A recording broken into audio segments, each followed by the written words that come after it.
जादुई सीमेंट। रतन सर पर ईंट रखकर तेजी से आगे बढ़ता जा रहा था। ठेकेदार बीच में रह रहकर उस पर चिल्ला रहा था। तेजी दिखाओ, जल्दी जाओ। रतन, ऐसा लगता है ठीक से खाना नहीं खाया। अब क्या हवाई जहाज बन जाए? गरीबों को सताने के लिए सर पर सभी खड़े रहते हैं। जो असली बेईमान है उन्हें लोग कुछ नहीं कहते हैं। क्या कहा? कुछ नहीं, आपको क्या कह सकते हैं? जल्दी जल्दी कदम बढ़ा, इसके बाद सीमेंट लेकर आ। अभी चौथाई काम भी नहीं हुआ है। दिन पूरा नहीं हुआ कि आ जाएंगे पैसे मांगने के लिए। शाम हो गई।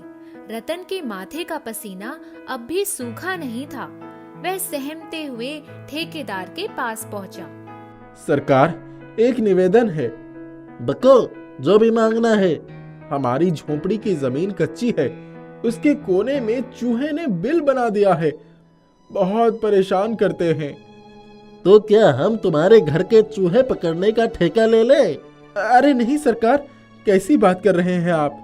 हमें तो बस 2-3 बोरी सीमेंट मिल जाती तो जमीन पक्की कर लेते। बच्चा, सीमेंट की बोरी मुफ्त में नहीं आती।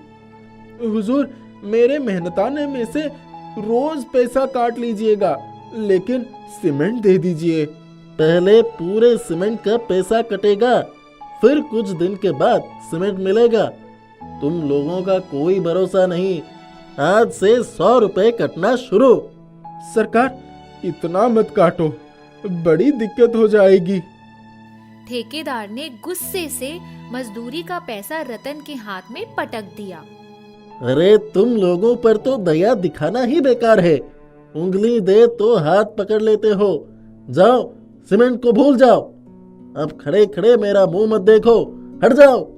रतन समझ गया कि अब ठेकेदार का माथा घूम गया है, बात नहीं सुनेगा। वह चुपके से वहां से हट गया। उसने उसी पैसे से चावल, दाल और आटा खरीदा और घर की ओर चल पड़ा। दूसरे दिन सवेरे ही उसके दाहिने पैर के अंगूठे में चूहे ने काट लिया। खून बहने लगा। उसने हल्दी लगाकर पट्टी बांध ली। अरे भगवान, इन चूहों ने इतना परेशान कर दिया है कि अब जी करता है घर ही छोड़कर कहीं चला जाऊं। ये जमीन पक्की करने का इरादा बनाया था, कौन सा मुझे पक्का मकान बनाना था। रतन अपने घर में गणेश जी की छोटी सी तस्वीर के सामने रोने लगा।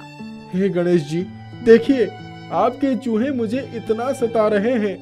रोज मेरे ही घर में नई नई बिल बना रहे हैं और अब तो मुझे ही काट रहे हैं। अचानक एक कोने से एक चूहा निकला और पिछले 2 पैरों पर खड़ा हो गया। वह अपने अगले दोनों पैर हिलाकर कुछ इशारा करने लगा, मानो कह रहा हो कि मेरे साथ चलो। तुम्हारे ही एक भाई ने मेरे पैर में काट लिया, अब तुम मुझे कहाँ ले चलकर कटवाना चाहते हो?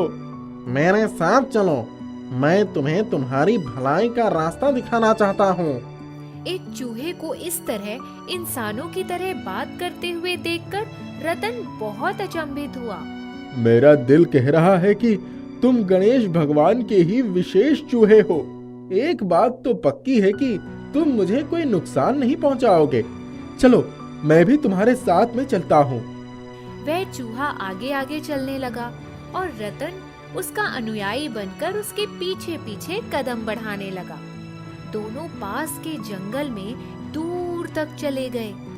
चूहा एक बड़े से बिल में घुस गया। कुछ देर हो गई। रतन इंतजार करता रहा। समझ में नहीं आ रहा है कि ये चूहा बाहर क्यों नहीं आ रहा है। कहीं ये मुझे टोपी पहनाकर तो नहीं चला गया। इतने में चूहे के बिल में एक लाल रंग की चीज दिखाई पड़ी। वह लाल रंग की थैली थी जो बाहर आ रही थी। थैली के पीछे वह चूहा भी निकल आया। रतन भैया, ये लाल थैली ले लो और अपनी किस्मत चमका लो। चूहे भाई, ये तो बताओ कि लाल थैली क्या कमाल दिखाएगी? अरे, इसमें तो सीमेंट भरी है। ऐसे सीमेंट तो मैं रोज देखता हूँ। अरे मेरे भाई, ये साधारण सीमेंट नहीं है, ये चमत्कारी जादुई सीमेंट है। तुम्हें कितनी सीमेंट चाहिए? इसे लाल थैली कहकर बस हुक्म दे दो। लाल थैली, मुझे 2 बोरी सीमेंट दे दो। रतन के कहने पर वहाँ 1 बोरी सीमेंट प्रकट हो गई। रतन यह देखकर बहुत खुश हो गया और उसे आश्चर्य भी हुआ। अरे ये तो एक छोटा सा नमूना है। तुम इससे ईंट, बालू, सरिया, लकड़ी, दरवाजे, खिड़की, संगमरमर के पत्थर इत्यादि कुछ भी मांग सकते हो। और तो और चाहो तो रुपया भी मांग लो। मैं ही मांग लेता हूँ। लाल थैली 1 लाख रुपए दे दो। एक बड़े थैले में 1 लाख रुपए हाजिर हो गए। ये लो, ये रुपए तुम्हारे लिए हैं। मुझे रुपयों की जरूरत नहीं। चाहो तो रोटियां खिला देना। एक बात याद रखना, अधिक लालच मत करना। धर्म और कर्म से पीछे मत हटना। रतन उस चमत्कारी चूहे के साथ 1 लाख रुपए और 1 बोरी सीमेंट लेकर घर पहुंच गया। उसने सबसे पहले उस प्यारे चूहे के लिए अपने घर के पास एक छोटा सा घर और उसमें बिल बना दिया। उसके लिए मिठाइयाँ और रोटी भी लेकर आया। चूहा बड़े प्यार से पहले मिठाई खाने लगा। वाह वाह मेरे रतन भाई, बड़ी स्वादिष्ट और मीठी है ये मिठाई। तुमने मेरे लिए एक छोटा सा घर बनवा दिया। अब मैं जाता हूँ। तुम्हारे लिए भी एक सुंदर घर बनाना चाहिए। अब निकालो जादुई लाल थैली और देखो उसका कमाल। रतन जादुई थैली लेकर आ गया। लाल थैली, सुंदर घर बनाने का पूरा सामान दे दो। रुपयों से भरा एक थैला भी दे दो। पलक झपकते ही सीमेंट, बालू, सरिया, खिड़की, दरवाजे, संगमरमर के पत्थर इत्यादि सारा सामान इकट्ठा हो गया। रुपयों से भरा थैला भी आ गया। कुछ मजदूरों की मदद से कुछ ही दिनों में एक सुंदर सा मकान तैयार हो गया। अब रतन के पास एक अच्छा मकान और खेती बाड़ी भी हो गई। वह उन्हीं खेतों में अच्छी अच्छी फसलें उगाने लगा। काफी अरसा बीत गया। एक दिन चूहे ने उससे लाल सीमेंट वाली थैली के बारे में पूछा। अरे हाँ, मुझे मकान भी मिल गया। खेत बड़ी हो गई। मैं फसलें लगाने लगा और कमाने लगा। मैंने धर्म कर्म के काम भी किए, लेकिन वो जादुई सीमेंट की थैली कहाँ रह गई याद नहीं आ रहा है। मैं जानता हूँ कि तुम्हारे मन में अब कोई लालच नहीं रही, लेकिन जिस जादुई सीमेंट की थैली ने तुम्हारी जिंदगी संवारी, उसे ही भूल गए। मैंने उस जादुई थैली को एक छोटे से लकड़ी के डिब्बे में रखा था, लेकिन वो डिब्बा कहीं दिखाई नहीं दे रहा है। ऐसा लगता है कि घर बनाते समय वो कहीं मिट्टी के ढेर में दब गया। रतन परेशान होकर उस जादुई सीमेंट की थैली को चारों तरफ ढूंढने लगा, लेकिन वह उसे कहीं नहीं मिली। उसे अपनी इस लापरवाही पर बहुत दुख हुआ और वह चिंता में डूब गया। रतन मेरे दोस्त, मैं तुम्हें दुखी नहीं देखना चाहता।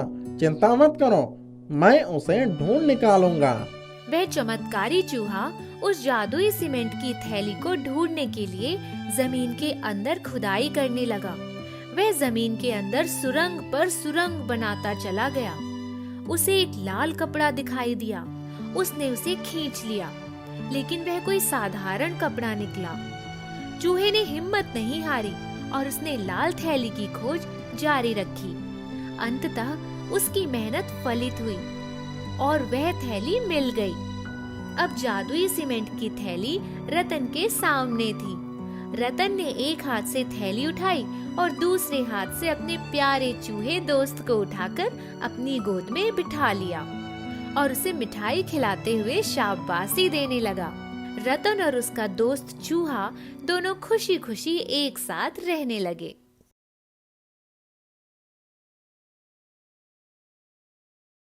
कुहुक मूर्ति। भुवन जणे गरीब कृषक थिला। ता पाखरे जहा अल्प बहुत जमी थिला से सबु मुखिया रघुनाथ पाखरे बंधा पड़ी थाए। घरे स्त्री रूपा और 2 संतान थिले। भुवन मुखिया जमी रे काम करे। जहा किछि भी मिले बहुत कष्टरे चली जाती। गोटे दिन से खेतरे फाउडारे खोलिबा आरंभ करुथाए। ତା ଫାଉଡ଼ା କୌଣସି ଜିନିଷରେ ବାଜିଲା। ସେ ପାଖାପାଖି ମାଟି ଖୋଳିଲା ତ ଦେଖିଲା କି ଗୋଟିଏ ପିତ୍ତଳ ମୂର୍ତ୍ତି। ସେଥିରେ ମାଟି ଲାଗିଥିଲା। ସେ ତାର ଗାମୁଛାରେ ମୂର୍ତ୍ତିଟିକୁ ପୋଛିଦେଲା ଏବଂ ଘରକୁ ନେଇ ଆସିଲା। ସେ ମୂର୍ତ୍ତିଟିକୁ ଆଲମାରୀ ଉପରେ ରଖିଦେଲା। ରୂପା ତାକୁ ଖାଇବାକୁ ଦେଲା ଓ କହିଲା, ଆଜି ଯାହା ବି ଥିଲା ପୋଛାପୋଛି କରି ରାନ୍ଧି ଦେଇଛି, କିନ୍ତୁ କାଲି କଣ ରାନ୍ଧିବି ଏହି ଚିନ୍ତା ମତେ ଖାଇଯାଉଛି। ଜଣା ନାହିଁ ଭାଗ୍ୟରେ କଣ ଲେଖା ଅଛି। ତହିଁ ପରଦିନ ପିଲାମାନେ ସ୍କୁଲକୁ ଚାଲିଗଲେ। ଭୁବନ କାମରେ ବାହାରୁଥିଲା କି ମୁଖିଆ ରଘୁନାଥଙ୍କର ଜଣେ ଚାକର ବସ୍ତାରେ ଚାଉଳ ଡାଲି ସାଙ୍ଗକୁ କିଛି ଫଳ ଆଉ ମିଠା ଆଣି ଆସିଲା। ସେ କହିଲା, ମୁଖିଆ ସାଆନ୍ତେ ସବୁ ପଠାଇଛନ୍ତି। ତାଙ୍କ ଘରେ ନାତି ହୋଇଛି, ସେଥିପାଇଁ ପୁରା ଗାଁରେ ଜିନିଷ ବାଣ୍ଟୁଛନ୍ତି। ଭୁବନ କହିଲା, ଏବେ ତ ବହୁ ଦିନ ପାଇଁ ଯୋଗାଡ଼ ହୋଇଗଲା। ରୂପା କହିଲା, ହଁ, ଭଗବାନ କାହାକୁ ବି ଭୋକରେ ଶୋଇବାକୁ ଦେବେନି। ଦୁଇ ଜଣ ନିଜ ଭିତରେ କଥା ହେଉଥିଲେ କି ସେମାନେ ଦେଖିଲେ ସେ ମୂର୍ତ୍ତି ଆଲମାରୀରେ ଉଠି ଆସି ଘର ମଝିରେ ବସିଗଲା। ଦୁଇ ଜଣ ଯାକ ଆଶ୍ଚର୍ଯ୍ୟ ହୋଇ ଦୁହେଁ ଦୁହିଁଙ୍କୁ ଦେଖିଲେ। ସେମାନଙ୍କ ନଜର ଆଲମାରୀ ଉପରେ ପଡ଼ିଲା ତ ଦେଖିଲେ ଆଲମାରୀ ଉପରେ ବହୁତ ସାରା ନୋଟ ଉଡ଼ିବାର ଦେଖାଗଲା। ରୂପା ସାଙ୍ଗେ ସାଙ୍ଗେ ନୋଟ କାଢି ଆଣିଲା ଏବଂ ଓଲଟ ପାଲଟ କରି ଦେଖିବାକୁ ଲାଗିଲା। କିଛି ସମୟ ପରେ ମୂର୍ତ୍ତି ସେଠାରୁ ଘରର କୋଣକୁ ଚାଲିଗଲା। କିନ୍ତୁ ସେ ମୂର୍ତ୍ତି ହଟି ଯେଉଁଠାକୁ ବି ଯାଏ ସେହି ସ୍ଥାନରେ ନୋଟ ହିଁ ନୋଟ ଭରିଯାଏ। ଦୁହେଁ ସ୍ୱାମୀ ସ୍ତ୍ରୀ ନୋଟ ଦେଖିବାରେ ଲାଗି ପଡ଼ିଲେ। ଭୁବନକୁ କାମକୁ ଯିବାର ଧ୍ୟାନ ହିଁ ପଡ଼ିଲାନି। ଭୁବନ କହିଲା, ସେତିକି କରନ୍ତୁ ପ୍ରଭୁ, ଦିନକରେ କଣ ସବୁ ଦେଇଦେବେ। ଏହା କହୁ କହୁ ମୂର୍ତ୍ତି ଚୁପଚାପ ସେଠାରେ ବସିଗଲା। ରୂପା ତ ନୋଟକୁ ଆଲମାରୀରେ ରଖି ଚାଲିଥିଲା ଏବଂ ଥକି ଯାଇ ବସିଗଲା। ମୂର୍ତ୍ତି ପାଖକୁ ଯାଇ ହାତ ଯୋଡ଼ି କହିଲା, ଆପଣ ଯିଏ ବି ହୁଅନ୍ତୁ, ଆମ ଘରୁ କେବେ ବି ଯିବେନି। ଦୁଇ ଜଣ ନୋଟ ରଖିଦେଲେ ଓ ବଜାରକୁ ଚାଲିଗଲେ ଏବଂ ବହୁତ ସାରା ଜିନିଷ କିଣି ଆଣିଲେ। ପିଲାମାନେ ସ୍କୁଲରୁ ଆସିଲେ। ଘରେ ଏତେ ଜିନିଷ ଦେଖି ଆଶ୍ଚର୍ଯ୍ୟ ହୋଇଗଲେ। ସେହିଦିନ ରୂପା ବହୁତ ସ୍ୱାଦିଷ୍ଟ ଖାଦ୍ୟ ବନାଇଥିଲା ଏବଂ ମୂର୍ତ୍ତିକୁ ଭୋଗ ଲଗାଇବା ପାଇଁ ସବୁ ଜିନିଷରୁ କିଛି କାଢ଼ି ରଖିଦେଲା। ତାପରେ ସମସ୍ତେ ଖାଦ୍ୟ ଖାଇଲେ। ରାତିରେ ସେମାନେ ଶୋଇଲେ। ଭୁବନ ସ୍ୱପ୍ନରେ ଦେଖିଲା ମୂର୍ତ୍ତିଟି ବିରାଟ ବଡ଼ ହୋଇଯାଇଛି ଏବଂ ସେ କହିଲା, ଭୁବନ, ମୋ ପାଇଁ ଗୋଟିଏ ମନ୍ଦିର କରି ମତେ ସେଠାରେ ସ୍ଥାପନ କରିଦିଅ। ମୁଁ କେବେଠାରୁ ସେ ଜାଗାରେ ପଡ଼ି ରହିଥିଲି। ତତେ କେବେ ବି ପଇସାର ଅଭାବ ହେବ ନାହିଁ। ଭୁବନ ଛଟପଟ ହୋଇ ଉଠି ବସିଲା। ସେ ରୂପାକୁ ଉଠାଇଲା, ତାକୁ ସବୁ କିଛି କହିଲା। ଦୁହେଁ ସକାଳୁ ଉଠି ଦେଖିଲେ ଥାଳିରେ ଯେଉଁ ଖାଇବା ବାଢ଼ିଥିଲେ ସେ ସବୁ ଶେଷ ହୋଇଯାଇଛି। ରୂପା ଖୁସିରେ କହିଲା, ଆରେ ବା, ଆମର ତ ଭାଗ୍ୟ ବଦଳିଗଲା। ଏ ତ କୁହୁକର ମୂର୍ତ୍ତି ଅଟେ। ସେ ସକାଳୁ ଉଠି ଭୋଗ ବନାଏ ଓ ମୂର୍ତ୍ତି ସାମ୍ନାରେ ଥୋଇଦିଏ। ଦୁହେଁ ସେହି ଦିନ ଗୋଟିଏ ଜମି କିଣିଲେ ଓ ମନ୍ଦିର ତିଆରି ପାଇଁ ଲାଗି ପଡ଼ିଲେ। ରୂପା ନିଜ ହାତରେ ମୂଲିଆଙ୍କ ପାଇଁ ଖାଇବା ତିଆରି କରେ। ଗାଁ ଲୋକେ ଚିନ୍ତିତ ଥିଲେ। ଏମାନଙ୍କ ପାଖରେ ଖାଇବାକୁ ବି ପଇସା ନଥିଲା, ହେଲେ ଏମାନେ ମନ୍ଦିର କେମିତି ତୋଳୁଛନ୍ତି? ତାଙ୍କ ପଡ଼ୋଶୀ ସେମାନଙ୍କର ଧନୀ ହେବାର ରାଜ ଜାଣିବାକୁ ଚାହିଁ ରହିଥାଏ। ଭୁବନ ଘରେ ସବୁଦିନ ମୂର୍ତ୍ତି ତଳେ ପଇସା ରହୁଥାଏ। ଧୀରେ ଧୀରେ ବର୍ଷେ ବିତିଗଲା। ମୂର୍ତ୍ତି ସ୍ଥାପନା ହେବା ଦିନ ପୂର୍ବ ରାତିରେ ରୂପା ଭାବିଲା, ଯଦି ମୂର୍ତ୍ତି ମନ୍ଦିରକୁ ଚାଲିଯାଏ ସେମାନେ ପୁଣି ଥରେ ଗରିବ ହୋଇଯିବେ। ଏହା ଭାବି ତା ଆଖି ଓଦା ହୋଇଗଲା। ସେ ସ୍ୱପ୍ନରେ ଦେଖିଲା ଠନ୍ ଠନ୍ ହୋଇ ମୂର୍ତ୍ତି ତା ପାଖକୁ ଚାଲି ଆସିଲା ଓ କହିଲା, ରୂପା, ତମେ ମାନେ ମୋ ମନ୍ଦିର ପାଇଁ ଏତେ କଷ୍ଟ କରିଛ, ଚିନ୍ତା କରନି, ମତେ ମନ୍ଦିରରେ ସ୍ଥାପନା କରିଦିଅ। ତୁମ ଆଲମାରୀରେ ସବୁବେଳେ ପଇସା ରହିବ, କିନ୍ତୁ ମନେ ରଖ ଏହି କଥା କାହାକୁ ବି କହିବନି। ନିଜ ହାତରେ ତିଆରି କରି ସବୁଦିନ ମତେ ଭୋଗ ଲଗେଇବ। ଗରିବ ମାନଙ୍କୁ ଖାଇବାକୁ ଦେବ। ଯେତିକି ସମ୍ଭବ ଦାନ ପୁଣ୍ୟ କରିବ। ଏହା କହି ମୂର୍ତ୍ତି ଉଭାନ ହୋଇଯାଏ। ରୂପା ଆଖିରୁ ଗଙ୍ଗା ଯମୁନା ବହିଗଲା। ସେ ଉଠିଲା ଓ ସକାଳୁ ଭୁବନକୁ ଉଠାଇ କହିଲା, ଶୁଣ, କାଲି ମୂର୍ତ୍ତି ସ୍ଥାପନା ସମୟରେ ପୁରା ଗାଁ ଲୋକଙ୍କୁ ଖାଇବାକୁ ଦେବା। ମୂର୍ତ୍ତିର ଏହା ଇଚ୍ଛା। ସେ ସକାଳୁ ସକାଳୁ ଉଠି ଭୋଗ ତିଆରି କଲା ଏବଂ ମୂର୍ତ୍ତିକୁ ଭୋଗ ଲଗେଇଲା। ଏହାପରେ ନିଜ ଘରୁ ମୂର୍ତ୍ତିକୁ ମନ୍ଦିରରେ ସ୍ଥାପନ କରାଇଲା। ଯେତେ ଜଣ ଆସିଲେ ସମସ୍ତେ ଭୋଜନ କଲେ। ମନ୍ଦିର ଦେଖି ସମସ୍ତେ ପ୍ରଶଂସା କଲେ। ମୂର୍ତ୍ତିର ସୌନ୍ଦର୍ଯ୍ୟ ରୂପ ଦେଖିବା ଯୋଗ୍ୟ ଥିଲା। ଅହଲ୍ୟାକୁ ବଦନାମ କରିବାର ମୌକା ମିଳିଗଲା। ଅହଲ୍ୟାକୁ ଏହି ସବୁ ହଜମ ହେଉନଥିଲା। ସେ ସେହି ଦିନ ମନ୍ଦିରରେ ବସି ରହିଲା। ସମସ୍ତେ ଯିବା ପରେ ମନ୍ଦିରରୁ ଘଣ୍ଟି ଉଠାଇ ମୂର୍ତ୍ତି ମୁହଁକୁ ଫୋପାଡ଼ି ଦେଲା। ମୂର୍ତ୍ତି ରାଗି ଯାଇ ତାକୁ ଗିଳି ଦେଲା। ରାତିରେ ରୂପାକୁ ସ୍ୱପ୍ନରେ ମୂର୍ତ୍ତି ଦେଖାଗଲା। ସେ ରୂପାକୁ ଅହଲ୍ୟା ବିଷୟରେ ସବୁ କିଛି କହିଲା ଆଉ କହିଲା, ମତେ ରାଗ ଲାଗିଲା, ତୁ ଯାଇ ତାକୁ ମୋ ମୁହଁରୁ ଟାଣି ଆଣେ, ନହେଲେ ମନ୍ଦିରରେ କେହି ବି ପାଦ ରଖିପାରିବେନି। ସେ ହିଁ ନିଜେ ସମସ୍ତଙ୍କୁ ତା କଥା ଜଣାଇବ। ରୂପା ମନ୍ଦିରର କବାଟ ଖୋଲିଲା ତ ଦେଖିଲା କି ମୂର୍ତ୍ତି ମୁହଁରେ ଓଢ଼ଣୀ ଲାଗିଛି। ସେ ଓ ଭୁବନ ମିଶି ଓଢ଼ଣୀଟିକୁ ଟାଣି ଆଣିଲେ। ଅହଲ୍ୟା ତଳେ ପଡ଼ିଗଲା ଓ ସେ ବେହୋସ ଥିଲା। ସେମାନେ ତା ମୁହଁରେ ପାଣି ଛିଞ୍ଚିଲେ। ତାର ଚେତା ଫେରିଲା ଓ ମୂର୍ତ୍ତିର ପାଦ ତଳେ ଶୋଇଗଲା। ସିଏ ଭୁବନ ଆଉ ରୂପାକୁ ବହୁତ କ୍ଷମା ମାଗିଲା। ଏହାପରେ ସେ ମନ୍ଦିରରୁ ଚାଲିଗଲା। କୁହୁକ ମୂର୍ତ୍ତି ଭୁବନ ଓ ରୂପାର ଜୀବନକୁ ଧନ ଦୌଲତ ଓ ସମ୍ମାନରେ ଭରି ଦେଇଥିଲା।